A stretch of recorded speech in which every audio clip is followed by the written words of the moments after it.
Hello दोस्तों, मैं साक्षी आप सभी का स्वागत करती हूँ मेरे चैनल इन्फिनाइट लव वेंसू में, जहाँ मैं आपके साथ फ्रॉम हाउस से निरसेको का 12th पार्ट शेयर करने वाली हूँ। पिछले एपिसोड में हमने देखा कि जीशु जिनसे कहता है कि उसने यहाँ पे कई साल गुजारे हैं, अभी तक सरवाइव किया है और वो आगे भी यहाँ रह लेगा। उसके बाद वो जिनके शोल्डर के जस्ट नीचे उसके चेस्ट पर उसे एक हार्मलेस पंच मारता है और कहता है मुझसे मिलना एक प्रेजेंट सरप्राइज था मेरे लिए, जो मैंने कभी एक्सपेक्ट नहीं किया था मुझे मिलेगा। ये कुछ ही दिन थे और मुझे बहुत अच्छा लगा इतने समय के बाद किसी से बात करके, और इसके लिए मैं सदा तुम्हारा आभारी रहूँगा जुन। अब जुन जीशु का वो हाथ पकड़ लेता है जिस हाथ से उसने उसे पंच मारा था, और अपने सारे लॉजिक, अपने सारे कॉमन सेंस को खिड़की के बाहर फेंकते हुए कहता है कैसा हो अगर मैं यहाँ रुक जाऊँ शिशु।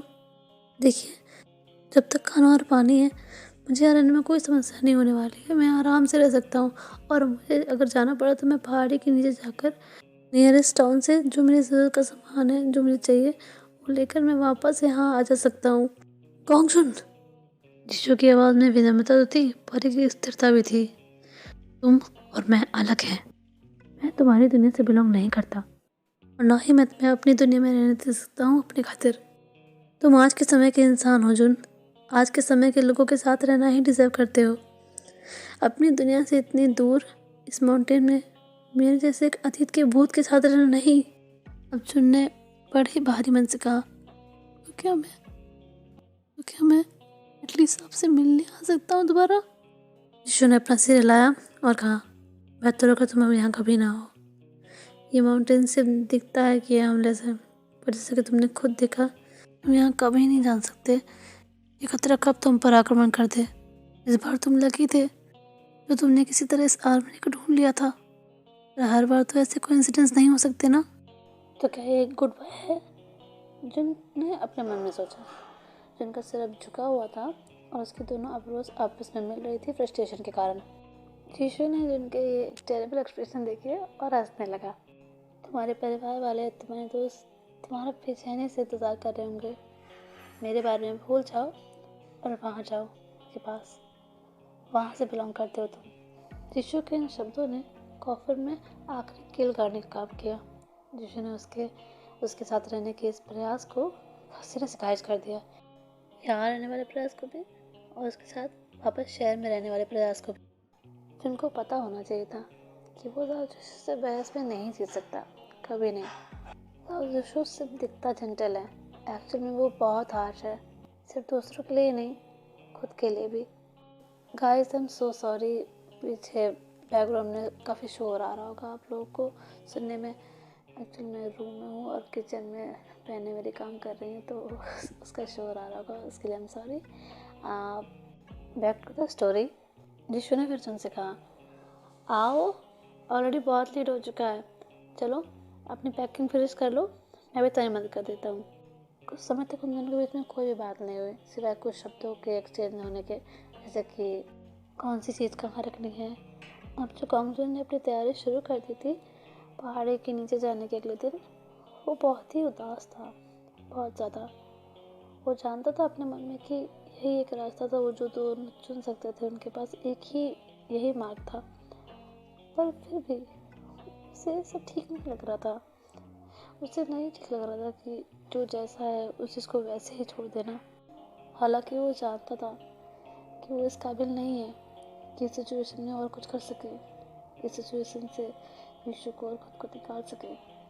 और ये बात तो उसे और भी ज़्यादा अपसेट कर रही थी। वो ये सब सोच ही रहा था, तभी उसकी नज़र अपने फ़ोन पर गई। उतने दिनों से उसने अपने फ़ोन को टर्न ऑफ करके अपने बैग में रखा हुआ था। अब यहाँ पे ऐसा तो था नहीं कि उसको सिग्नल मिल जाएंगे, तो उसने अपने फ़ोन को अपने बैग में रखा हुआ था। और अपना फ़ोन देखकर ना जिनको एक आइडिया आया, उसने जीशु को आवाज़ लगाई, शुशु ज़रा सुनिए। जीशु ने उसकी तरफ देखा, उसने कहा देखिए, जैसे कि पॉसिबली अब हम कभी नहीं मिल पाएंगे, तो अगर आपको ठीक लगे क्या मैं आपकी एक पिक्चर ले सकता हूँ अपने पास रखने के लिए, याद के तौर पर, या फिर कैसा रहे कि हम दोनों ही साथ में एक पिक्चर ले लें। अब जीशु को तो समझ में आ नहीं रहा था कि जिन क्या करने की कोशिश कर रहा है, तो उसने जिनसे कहा तुम्हारा मतलब तुम मेरी पेंटिंग बनाना चाहते हो, पर तुमको नहीं लगता कि उसमें बहुत टाइम लग जाएगा। ये सब कहते हुए यीशु के पूरे चेहरे पर सादगी झलक रही थी, जिसे देखकर जिन अपना सारा फ्रस्ट्रेशन सारे झंझनाहट, सारा चिड़चिड़ापन ऑलमोस्ट भूल ही गया था। जुन ने फिर कहा, नहीं, हम बस एक फ़ोटो लेने वाले हैं, रुकिए मैं आपको दिखाता हूँ।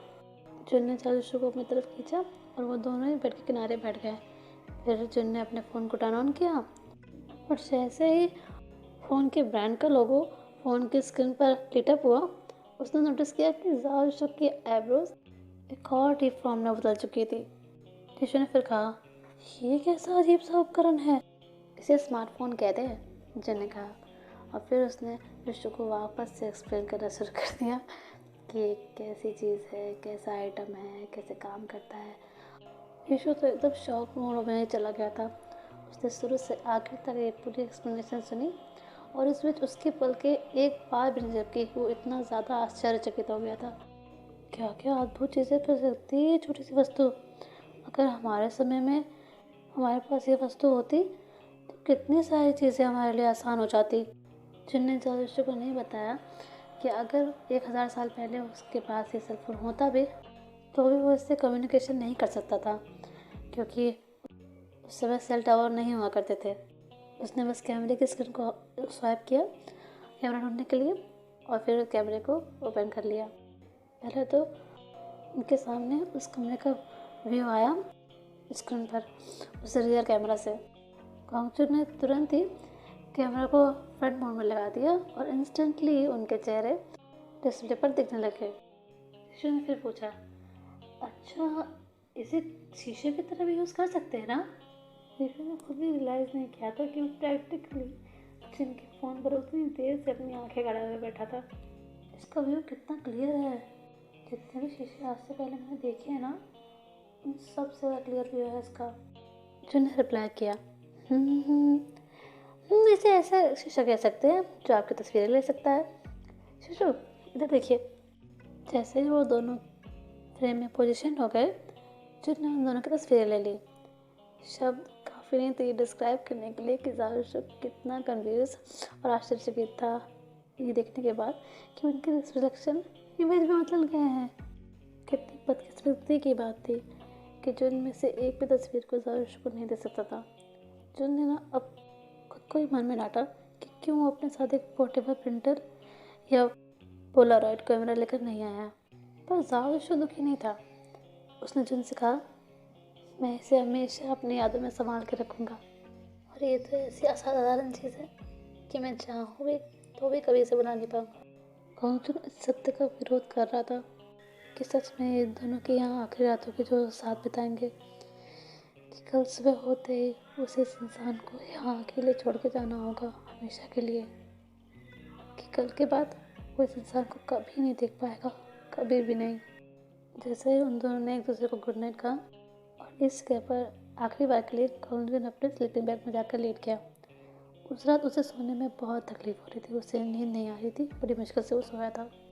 नेक्स्ट मॉर्निंग टिशु जुन को एंट्रेंस के जस्ट आगे वाले फ्रंट यार्ड तक छोड़ने आया था। अपने रास्ते पर केयरफुल रहना, टिशु ने जुन से कहा, बिल्कुल एक माँ की तरह जो पहली बार अपने बच्चे को स्कूल ट्रिप पे भेज। टिशु ने फिर कहा, अपने कदम संभाल के रखना, अपने आप को चोट पर पहुँचा लेना, ठीक है? तुम्हें सक्षम होना चाहिए पहाड़ी के नीचे जाने के लिए सूर्यास्त से पहले। जो अब अपनी पूरी जो उसकी ड्रेस थी उस पर तैयार था और अपने सामने उस वाइट लैंडस्केप को देख रहा था। वो पलटा और उसने चारुशु की तरफ देखा और चारुशु इससे पहले कि कुछ कह पाता कुछ कर पाता, जुन ने एक स्टेप उसकी तरफ लिया और जाकर अपनी बाहें उसके चारों ओर बांधते हुए उसे कस के गले लगा लिया। ऐसा लग रहा था जैसे समय उनके बीच आकर रुक गया है। जुन ने एक शब्द तक नहीं कहा था। उसने बस चारुशु को अपने बाहों में लिया हुआ था, उसके शोल्डर में अपना चेहरा छुपाया हुआ था। अगर आज के बाद वो दोनों कभी न मिल सके तो एटलीस्ट जुन चारुशु की वार्मथ को याद रखना चाहता था। एंड आज के लिए इतना ही गाइस। मैं अब सबसे माफ़ी मांगना चाहती हूँ। मेरा गला अभी भी भरा हुआ है। सो मैं पिछली बार के लिए आपसे माफ़ी मांगना चाहती थी पर आज फिर रोने लग गई। सो आई एम वेरी सॉरी। मैं आपका मज़ाक ख़राब कर देती हूँ पर मैं ट्राई करती हूँ पर नहीं हो पाता मुझसे। ये कहानी ऐसी होती जा रही है सैड सी। मैं दूसरों को क्या रुलाऊंगी, खुद ही रो रही हूँ। सो इन सब को बात को साइड करते अगर वीडियो पसंद आया तो लाइक कर दीजिएगा, चैनल पर नए तो सब्सक्राइब कर दीजिएगा, वीडियो को शेयर कर दीजिएगा और कमेंट में जय वंश लिख दीजिएगा। मैं मिलती हूँ आपको नेक्स्ट चैप्टर में, तब तक के लिए बाय। जय वंश।